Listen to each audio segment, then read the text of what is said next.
Your readings for this week explore the social dimensions of global climate change. The commentary by Lewis and SICORA argues that the 2015 Paris Climate Agreement has been misrepresented in the press.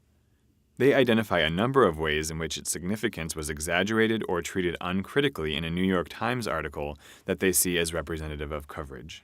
As you consider their criticisms of the agreement and of how it's been covered in the media, you'll notice that many of their concerns relate to questions of power. From their perspective, how did power relations among UN member states shape the agreement, and how will this affect its efficacy? One feature of the Paris Agreement involves the allocation of funds to support climate change adaptation in developing countries. In addition to the question of whether these funds will be sufficient, our readings ask us to consider the complexities of adaptation in practice. In the article by CAREY and colleagues, we learn about how climate adaptation efforts in the Andes have had unintended consequences on local politics. The authors urge us to consider how the consequences of technological interventions will unfold in particular contexts over the long term.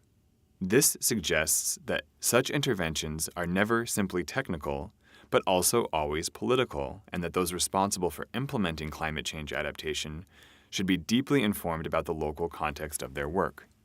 Other readings for this unit ask us to consider unevenness in the causes and consequences of climate change. The climate justice movement demands that those who have most benefited from greenhouse gas emissions take accountability.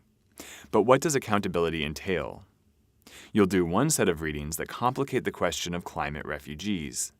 Some have argued that those displaced by climate change should be recognized as refugees in international law and entitled to consideration for asylum and resettlement. But it's not always possible to definitively trace displacement to climate change. Moreover, some who face displacement as a result of climate change resist the prospect of being treated as refugees. Instead, they demand proactive assistance with adaptation and relocation, noting that refugees do not receive proactive assistance and often spend years languishing in camps where they are denied basic rights. After reviewing the assigned materials, what do you think about these issues?